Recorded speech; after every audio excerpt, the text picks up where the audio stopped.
Hi, good morning. This is Bill with William Hemphill Artisan Furniture. How are you today? I'm good. I'm good.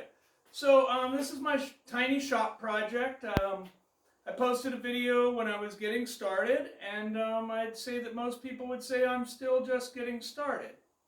So a little bit about me. I've been making furniture for 8 years. I have some in some beautiful restaurants: Barrio Cafe Phoenix, Perception Phoenix, Grand Avenue Pizza Company, and some others, right?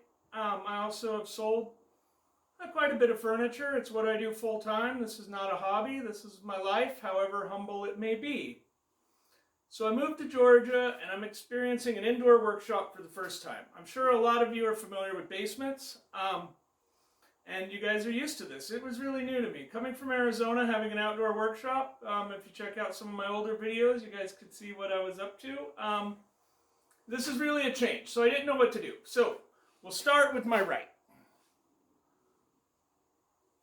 Behind this is the house heater, hot water heater. I kind of had to build something so that I didn't have to look at that and get it all dusty.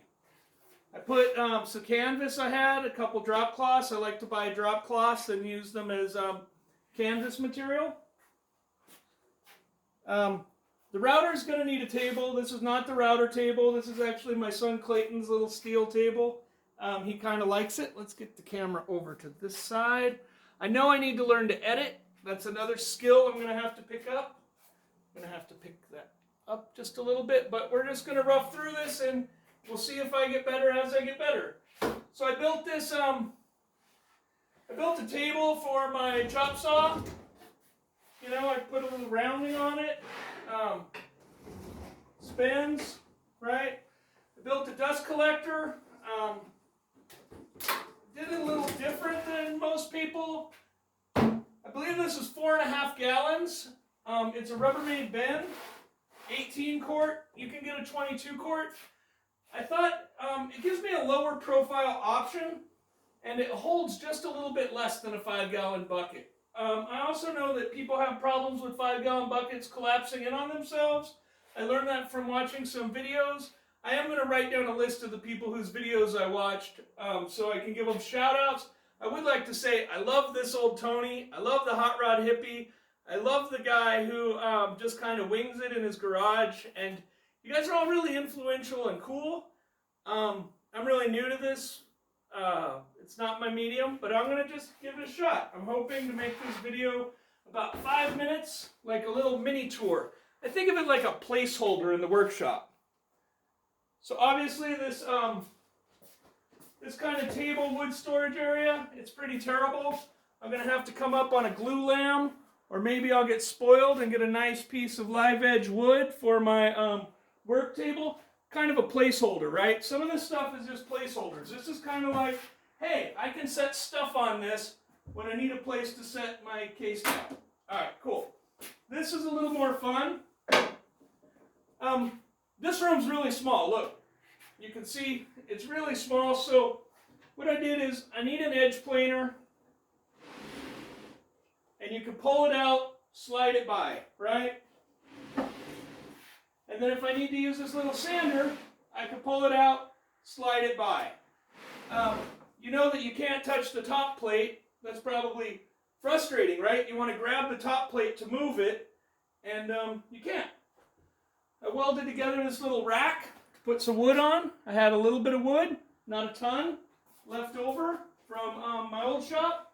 A little bit of cherry, a little bit of walnut, some strips. Thought I'd get it off the wall. My ventilation is kind of just cross ventilation. I have this fan and a window over there. Open the window, turn on the fan. Table saw. As you can imagine, this is a really, really dumb place to put a table saw. I don't know what to do with it. I'm assuming I'm going to have to build a cart and put it on wheels.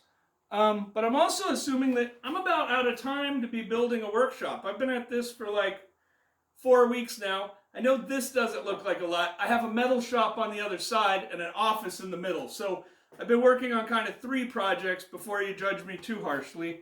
And then we'll get to the last part of the tour, and that is my shelf, right? You got to have a wall to hang stuff on. You got to have somewhere to set your drills. You know, saw, belt sander, edge planer, palm sander. I'd like a new Rockwell 505, like a vintage one. I kind of collect those, and then I just kind of like sold off and gave away a bunch of stuff due to this cross-country move. So anyone have a good deal on a Rockwell 505, just hit me in the comments, right? I've been doing this for a while, but my medium is really steel. And I won't even act like I'm the greatest steel worker ever, but I'm more comfortable in it. When I had a professional job, I worked with steel, and so I migrated into steel quite naturally. The frames to my furniture, the frames to these shelves, as you can tell, it's got some ideas behind it. I study furniture, I read the Bauhaus, I read the Green and Green, I read about the different movements of furniture that emanated from the arts and crafts period of William Morris. And I built this humble little shop that I'm going to put out some furniture out of. It is humble. I'm going to eat that and just understand that, you know, whatever you have, whatever you don't have, you just get started. You just start building things, right? And we're going to see what we can do with this little shop. You can follow me on Instagram, WM_Hemphill.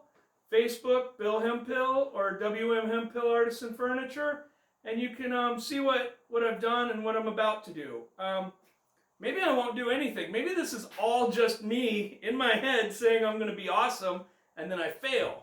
Maybe I am going to be awesome, but you never know until you try. So if you thought about taking your hobby, taking something you love, and creating a profession out of it, please do.